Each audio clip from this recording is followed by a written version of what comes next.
सूर्य भगवान को इस तरह से जल कभी भी मत चढ़ाना, वरना बर्बाद हो जाओगे, लेने के पड़ जाएंगे देने। दोस्तों, गुरु जी कहते हैं कि कई लोग सुबह सुबह उठकर सूर्य देव को जल जरूर चढ़ाते हैं, लेकिन कई लोगों को सूर्य देव को जल चढ़ाने की सही विधि और नियम नहीं पता होता है, और आप लोग गलत तरीके से सूर्य भगवान को जल चढ़ा देते हो, जिसकी वजह से सूर्य भगवान को जल चढ़ाने से कोई फल नहीं मिलता है, उल्टे आपको विपरीत असर देखने को मिलता है और कई प्रकार की मुसीबतों का सामना भी आपको करना पड़ता है।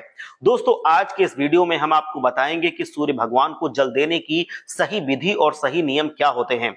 इसी के साथ हम जानेंगे कि सूर्य भगवान को जल चढ़ाते समय इन बातों का विशेष ध्यान रखना चाहिए, जिससे कि हमारे जीवन में किसी प्रकार की परेशानी ना आए। इसी के साथ हम आपको बताएंगे कि सूर्य भगवान को जल देने वाले लोटे में कौन सी चीज डालकर जल चढ़ाना चाहिए, जिससे आपकी मनोकामना पूर्ण हो जाए और आपके जीवन में धन दौलत की कभी कमी ना हो। दोस्तों, गुरु जी कहते हैं कि सूर्य देवता आत्मा के कारक माने जाते हैं। जब सूर्य अच्छी स्थिति में होते हैं तो हमारे आत्मविश्वास में बहुत अधिक वृद्धि कर देते हैं।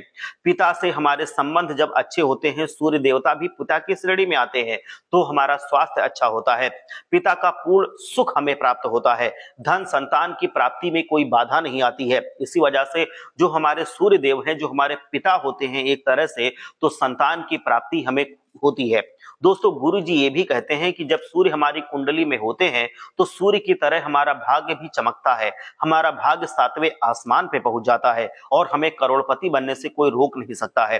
दोस्तों, सूर्य के शुभ होने से हमारे जीवन में बाधाएं नहीं आती हैं, परेशानियां बहुत कम आती हैं। अगर आपकी जन्म कुंडली में बहुत सारे राजयोग भी लिखे हुए हैं और सूर्य देव अगर कमजोर स्थिति में है, तो उस राजयोग का आपको कोई फल प्राप्त नहीं होता है। लेकिन सूर्य देव अगर मजबूत स्थिति में है, तो अगर आपके राजयोग का कोई भी परसेंट, कोई पार्ट भी आपके कुंडली में आ जाता है, तो आप लखपति करोड़पति बन जाते हैं, क्योंकि सूर्य देव ही आपके भाग्य को अपने समान चमकाने की शक्ति रखते हैं। सभी प्रकार के सुखों की प्राप्ति भी वो करवाते हैं।